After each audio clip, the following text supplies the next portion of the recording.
Se la vita è amara e il destino è avaro, se gioia non ne hai e tanta ne vuoi, chiudi gli occhi e aggrappati ai sogni.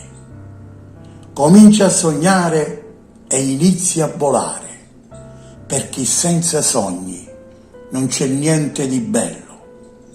Il mondo è un tranello, la vita è un uccello che piange perché ha le ali spezzate. Senza sogni la vita è una fogna, un campo gelato, un terreno minato. Il modo migliore per realizzare i tuoi sogni è accenderli sempre e non spegnerli mai.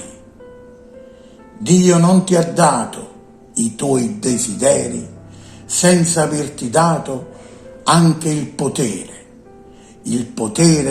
di coltivarli, crederci e realizzarli.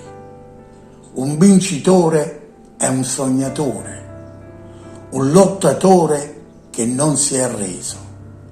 Dal momento in cui dubiti di poter cambiare, perdi per sempre la facoltà di farlo.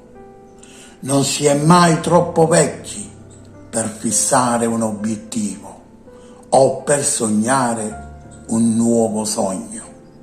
Soltanto due cose lo rendono impossibile: la paura di sbagliare e la paura di fallire.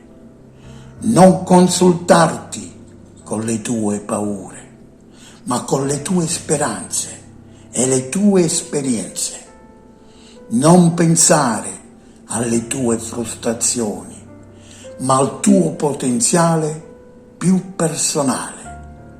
Non preoccuparti per ciò che hai fallito, ma pensa e sogna a ciò che è possibile.